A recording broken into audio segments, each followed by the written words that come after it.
और एक स्विच, ठीक है। और यहां पर एक वेरिएबल रेसिस्टेंस को जोड़ते हैं। उसमें देखिएगा आप लोग किताब में कि सिंबल सबका दिया हुआ है, तो ये वेरिएबल रेसिस्टेंस का सिंबल होता है, नहीं यानी रेसिस्टेंस के वैल्यू को हम लोग क्या कर रहे हैं, बढ़ा रहे हैं, घटा रहे हैं, ठीक है ना। अब जैसे मान लीजिए तो और एक टेबल बनाते हैं हम लोग प्रयोग करने के लिए, एक टेबल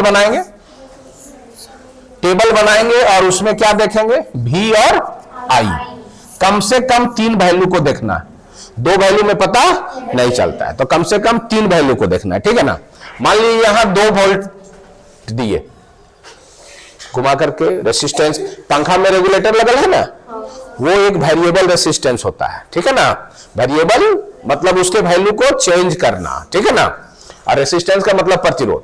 तो 2 वोल्ट पर पोटेंशियल को फिक्स करेंगे, विभव को, तो I जो है मान लीजिए 1 एम्पियर आया, इसको हम लोग वोल्ट में लिखते हैं और इसको हम लोग एम्पियर में लिखते हैं। तो 1 एम्पियर आया तो 4 वोल्ट करेंगे तो 2 एम्पियर, 6 वोल्ट करेंगे 3 एम्पियर।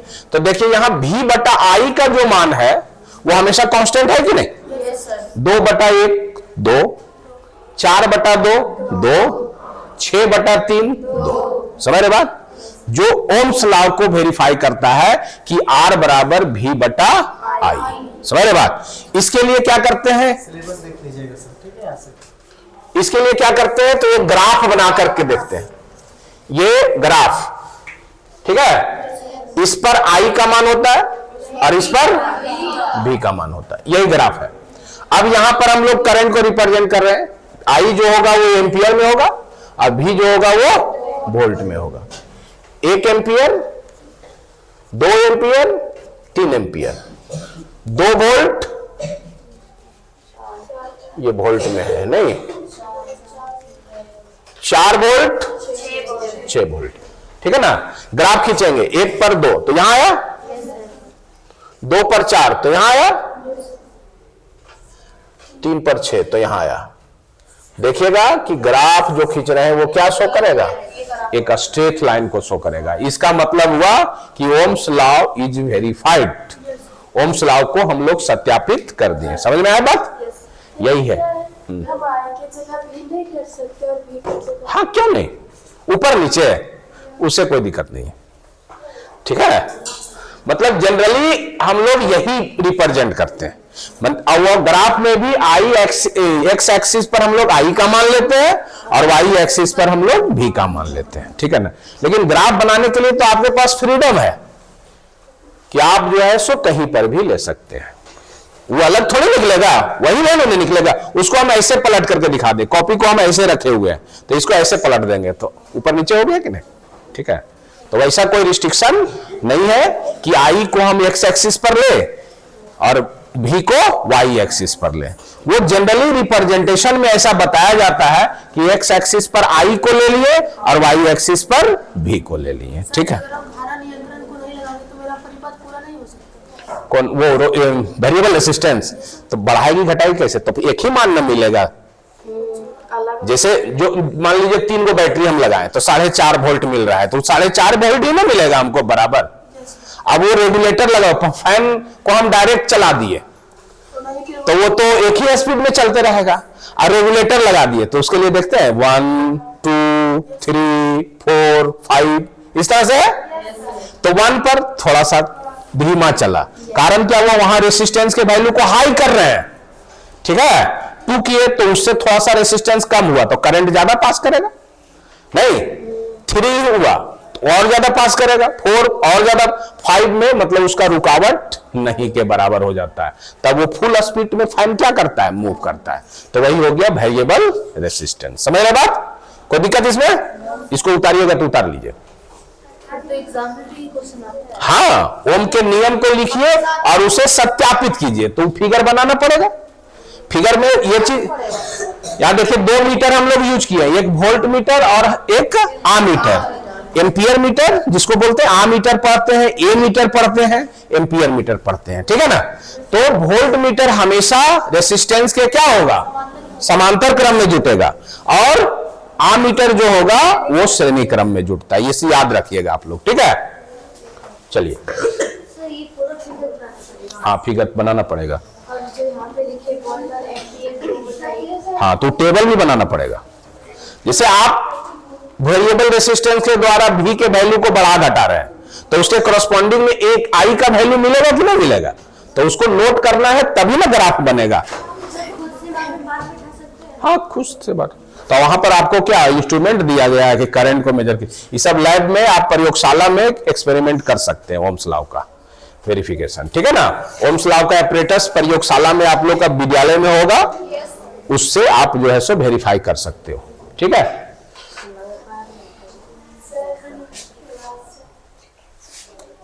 बाहर जाना है, जाओ।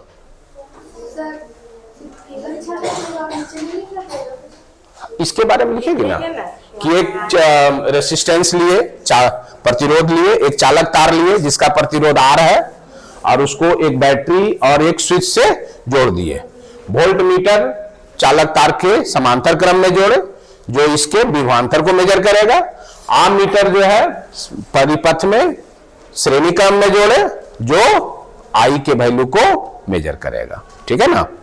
और उसके बाद फिर जो है सो ये वेरिफिकेशन हम लोग कर लेंगे, ठीक है। चलिए, सर इसमें और कुछ टॉपिक था ना सर, कुछ हटाया गया? और इसमें क्या टॉपिक रहेगा? सेम है, पुराना वाला भी लेके तो कुछ विद्युत शक्ति तो पढ़ करेंगे। धारा नियंत्रक नहीं, वैसा नहीं था। जैसे इसमें फिर आता है कलर कोडिंग, वो आप लोग आगे जाइएगा तब पढ़िएगा। जैसे रेसिस्टेंस है, तो रेसिस्टेंस के वैल्यू को हम लोग कैसे पढ़ेंगे, है ना, तो उसके लिए कोडिंग आता है, तो वो सब आप लोग को नहीं पढ़ना है, ठीक है। इतना ही टॉपिक को आप लोग को पढ़ना है। चलिए अब आ जाइए 7वां टॉपिक, कारक जिस पर चालक का प्रतिरोध निर्भर करता है। कारक जिस पर चालक का प्रतिरोध निर्भर करता है। कारक जिस पर चालक का प्रतिरोध निर्भर करता है। उधर से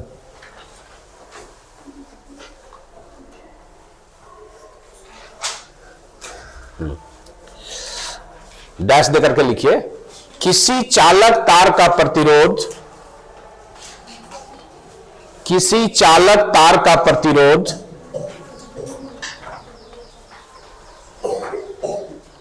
किसी चालक तार का प्रतिरोध निम्न कारकों पर निर्भर करता है। किसी चालक तार का प्रतिरोध निम्न कारकों पर निर्भर करता है, ठीक है। डैश दे दीजिएगा। पहला पॉइंट, पदार्थ की प्रकृति, पदार्थ की प्रकृति,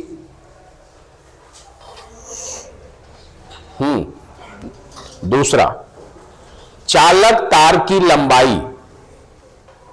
सर ये ना आगे पीछे करके लिख सकते हैं। हाँ, चालक तार की लंबाई ब्रैकेट में एल दे दीजिएगा, स्मॉल एल, है ना। चालक तार की लंबाई। तीसरा पॉइंट, चालक तार के अनुप्रस्थ काट का क्षेत्रफल। अनुप्रस्थ काट का क्षेत्रफल ब्रैकेट में कैपिटल ए, ठीक है।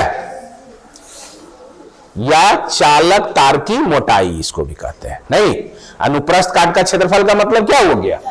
चालक तार की मोटाई। मतलब ये चालक तार है, ये लंबाई हो गया, और ये क्या हो गया? इसका मोटाई हो गया। समझ रहे बात? तो ये देखो, हाँ, पैराग्राफ चेंज करके लिखना, ए कैपिटल ए ब्रैकेट में, और उसी को ऑब्लिक करके लिख सकती हो चालक तार की मोटाई, ठीक। अब लिखिए पैराग्राफ चेंज करके, ऐसा पाया गया कि ऐसा पाया गया कि चालक तार का प्रतिरोध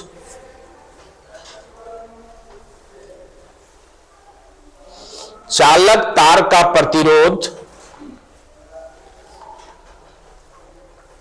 चालक तार की लंबाई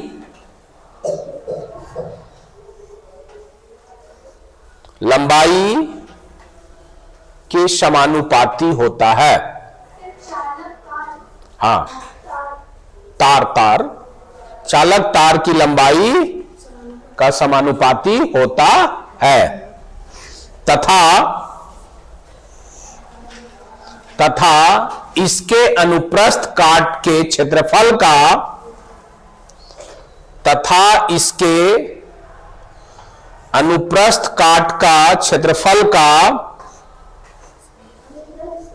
काट के क्षेत्रफल का व्युत्क्रमानुपाती होता है। ठीक है ना, क्षेत्रफल का व्युत्क्रमानुपाती होता है। हो गया, व्युत्क्रमानुपाती होता है। इधर मिटाए तो देखिएगा इधर,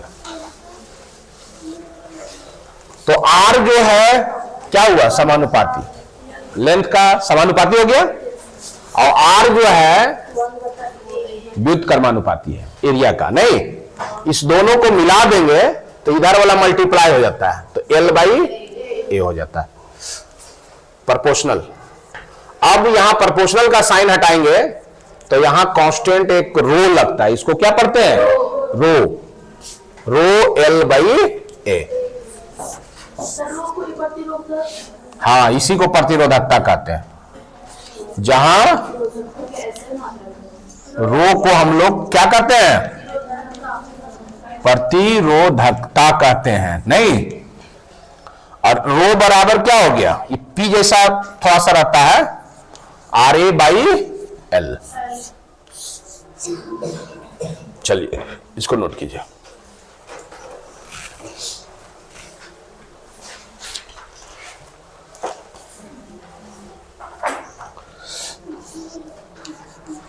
प्रतिरोधकता का SI मात्रक क्या होगा, देखिए R का ओम हो गया, एरिया का मीटर स्क्वायर बटा मीटर, तो 1 मीटर से मीटर कट जाएगा ना, तो इसको क्या बोलते हैं, ओम मीटर। ठीक है,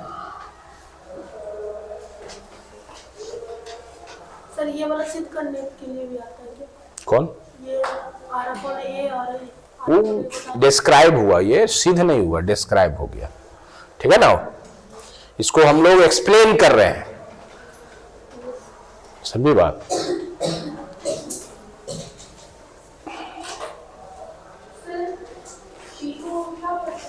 कौन, रो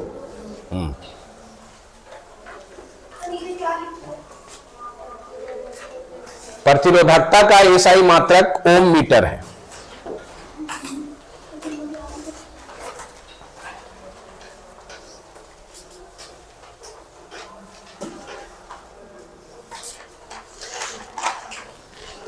SI मात्रक ओम मीटर है। इस पर एक आधो क्वेश्चन दिया है।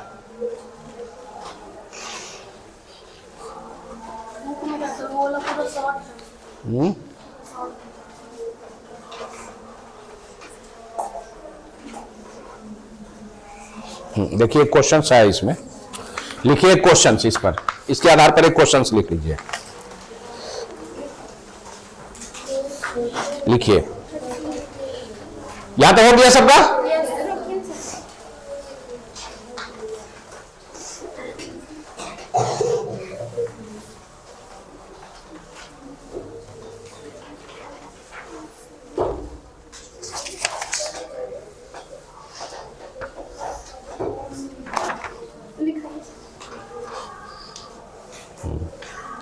इस पर ये नहीं है, ऐसे है क्वेश्चंस। एक क्वेश्चंस बनाने की कोशिश कीजिए, लिखिए। जब एक 40 वोल्ट की बैटरी, जब एक 40 वोल्ट की बैटरी, 40 वोल्ट की बैटरी एक अज्ञात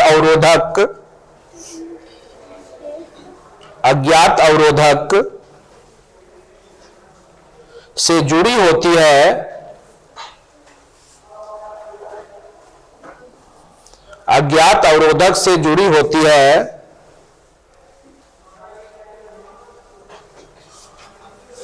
और साथ ही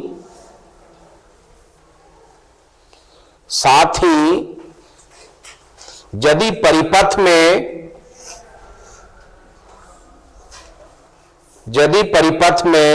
100 मिली एम्पियर की धारा बह रही हो, 100 मिली एम्पियर की धारा बह रही हो, तो परिपथ में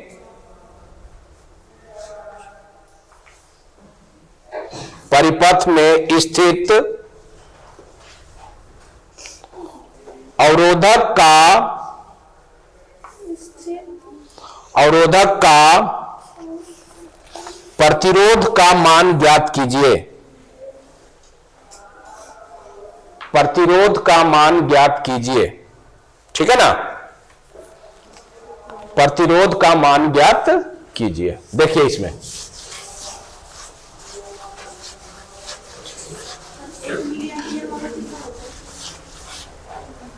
मिली एम्पियर को, देखिए यहां चीज आप लोग ध्यान में रखिएगा, ये सब हमेशा आएगा। मिली का मतलब होता है 10 टू पावर -3, ठीक।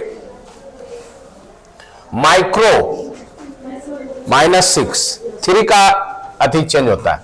नैनो -9, ये 3 को हमेशा याद रखिएगा, ये आएगा, ठीक है। मिली, माइक्रो, नैनो। तो किसी में भी रहे मिली सेंटीमीटर तो -3 हो गया, सेंटीमीटर बदलने में 10 की पावर -9 को क्या कहा जाता है? नैनो। ये माइक्रो हो गया, माइक्रो, और ये हो गया नैनो, और ये हो गया मिली। याद रहिएगा, रखेगी, ठीक है ना। ये 3 हमेशा आते रहेगा।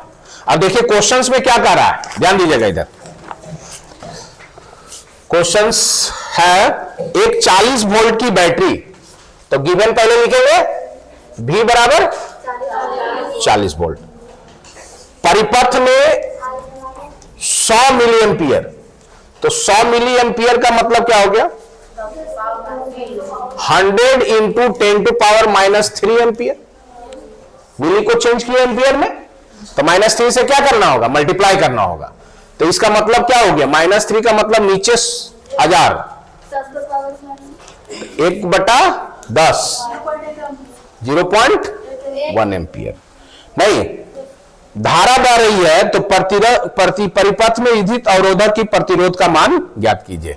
अब अवरोध का मान तो R निकालना है, तो R बराबर क्या हो गया V/I। तो V का वैल्यू 40 और I का वैल्यू 0.1। तो क्या हो सकता है, डेसिमल हटाएंगे तो 1 0 बढ़ जाएगा ना, तो 400/1 यानी कितना आ गया 400 ओम। ये आंसर। देखिए V का वैल्यू 40 वोल्ट है, I का मान कितना है 100 मिली एम्पियर, तो 100 को मिली एम्पियर को एम्पियर में बदलना है। तो मिली का मतलब क्या बताया 10 टू पावर -3। 3 चीज को हमेशा याद रखना। तो 100 इंटू 10 टू पावर -3, तो -3 को प्लस में बदलने के लिए क्या करना होगा, नीचे भेज देना होगा। तो 10 टू पावर 3 का मतलब क्या हो गया 1000, 3 0, तो 2 0 से 2 0 कट गया, तो 1/10 बचा। तो 1/10 को मतलब क्या हुआ 0.1 एम्पियर।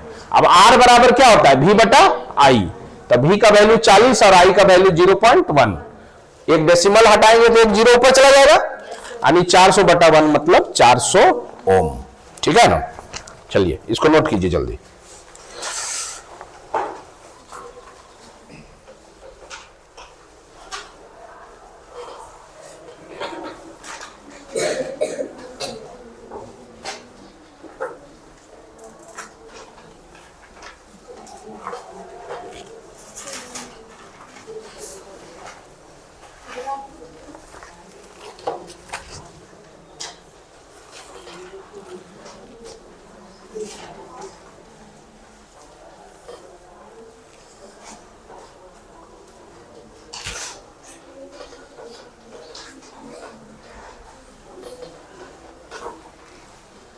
इतना क्वेश्चन से काम नहीं चलेगा, ठीक है। लीजिए किनका है नोटबुक, हाँ सर वो है। देखे बुक से भी क्वेश्चंस कर लेना होगा, ठीक है। चलिए एक क्वेश्चन से लिखिए तो इस पर, बुक पर। इसमें नंबर ऑफ क्वेश्चंस आप लोगों को बना लेना है, ठीक। और इसमें फर्स्ट चैप्टर जो पढ़ाए थे उसमें न्यूमेरिकल्स बनाए आप लोग? उसको बना लेना है। जैसे देखिए इसमें सबसे पहला क्वेश्चन इधर है, इन साइड में देखिए, इसका इनसाइड का क्वेश्चन है, उस युक्ति का नाम लिखिए जो किसी चालक के सिरों पर विभवांतर बनाए रखने में सहायता करती है। बैटरी या सेल, है ना। यह कहने का क्या तात्पर्य है कि दो बिंदुओं के बीच विभवांतर 1 वोल्ट है। मतलब कि दो बिंदुओं के बीच विभवांतर 1 वोल्ट है, इसका क्या कहने का तात्पर्य हुआ? मतलब एक जूल V बराबर W बटा Q, यानी 1 जूल वर्क हो रहा है 1 कूलम के आवेश को एक बिंदु से दूसरे बिंदु तक ले जाने में। यही हो गया। 6 वोल्ट बैटरी से गुजरने वाले हर 1 कूलम आवेश को कितनी ऊर्जा दी जाती है? मतलब 6 वोल्ट की बैटरी से गुजरने वाले हर 1 कूलम आवेश, तो V बराबर 6 वोल्ट हो गया। आवेश का मान कितना हो गया? 1 कूलम, तो कितनी ऊर्जा दी जाती है? W, यानी 6 जूल ऊर्जा दी जाएगी, ठीक है ना। तो ये सभी आप लोग को कर लेना है।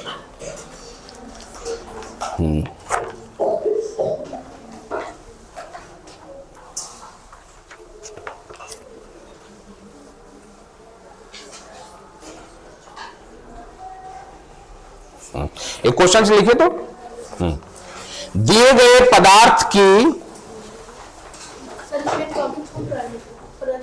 पदार्थ की प्रकृति, तो वही होगा।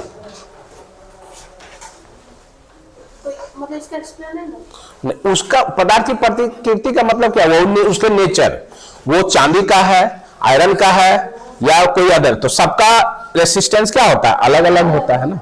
तो नेचर पर डिपेंड किया, दैट इज उसका, इसमें एक्सप्रेशन में कोई मतलब नहीं है, वो अदर में चला गया, ठीक है। उसका प्रभाव पड़ता है, हाँ पड़ेगा नहीं। प्रतिरोधक कहने का मतलब हुआ कि मटेरियल हमारा जिस क्वालिटी का है उस पर वो डिपेंड करेगा, लंबाई पर और अनुप्रस्थ काट का क्षेत्रफल। काट का क्षेत्रफल। ये हुआ। कहने का मतलब क्या? इसका बायोलॉजिकल स्ट्रक्चर, बायोलॉजिकल बोलते हैं, भौतिक स्ट्रक्चर, फिजिकल स्ट्रक्चर हो गया कि हम उसके मोटाई को और लंबाई को अपने अनुसार से चेंज कर सकते हैं, लेकिन मटेरियल के नेचर को अपने अनुसार से चेंज कर सकते हैं। जो मटेरियल दिया गया है वही ना रहेगा उसका नेचर। तो ये दोनों पर डिपेंड किया। तो ऐसा पाया गया कि यदि हम, ये कहने का मतलब एक एक्सपेरिमेंटल हो गया कि लंबाई को हम लोग बढ़ा दिए तो देख रहे हैं रेसिस्टेंस का वैल्यू बढ़ गया, लंबाई को घटा दिए तो रेसिस्टेंस का वैल्यू कम गया। तब ऐसा पाया गया कि किसी चालक तार का प्रतिरोध जो होता है लंबाई के समानुपाती होता है, ठीक है ना। और फिर दूसरे अर्थी में हम लोग क्या देखें कि इसका मोटाई को कम कर दिया, तो क्या हुआ? मोटाई को कम कर दिया, तार को खींचेंगे तो निश्चित है कि मोटाई कमेगा।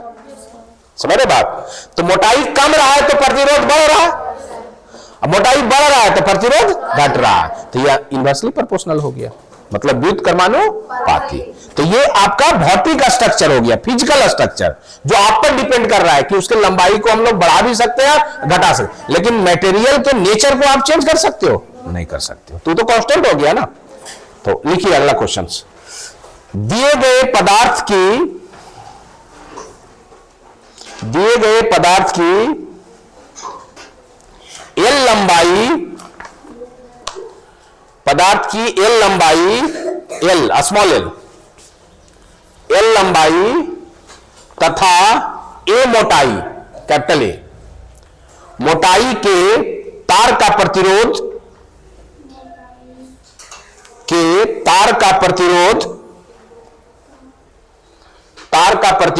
एक प्रतिरोध 4 ओम है, 4 ओम, 4 ओम है, पूर्णविराम। इसी पदार्थ के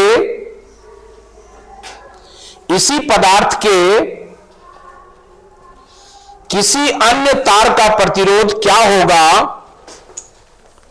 इसी पदार्थ के किसी अन्य तार का प्रतिरोध क्या होगा क्या होगा, जिसकी लंबाई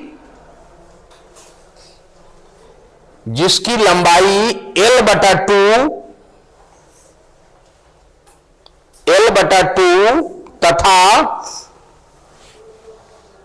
मोटाई 2a है। लंबाई को L/2 और मोटाई को 2a। देखो ये इसी पर बनेगा। कैसे बनेगा तो ध्यान देना। यहां पर एक चीज और दिमाग में आप लोग को बैठा लेना है कि ये तार है, तो तार को हम बढ़ा रहे हैं, मोटाई घट रहा है, तो जिस रेशियो में ये बढ़ेगा उसी रेशियो में घटेगा। मतलब इसका तार का लंबाई दुगना कर दिए तो मोटाई आधा हो जाएगा। 2 से इधर गुना हो रहा था तो इधर 2 से इधर भागा होगा। दिमाग में ये बैठा लीजिएगा, ठीक है ना। तभी देख रहे हैं ना, लंबाई को L/2 किया तो मोटाई क्या हो गया, 2a हो गया। ठीक है, वो नहीं भी दिया हुआ है, इसका मतलब हम लोग को अंडरस्टूड समझ लेना है कि ये लंबाई को बढ़ा रहे हैं तो मोटाई क्या हो रहा है, घट रहा है। तो जिस रेशियो में बढ़ेगा उसी रेशियो में घटेगा, ठीक है ना। तो ये दुगना हुआ तो ये क्या हो जाएगा, आधा हो जाएगा। माने लंबाई दुगना हुआ तो उसका मोटाई आधा हो जाएगा, लंबाई आधा हुआ तो मोटाई दुगना। क्लियर है। चलिए अब देखिए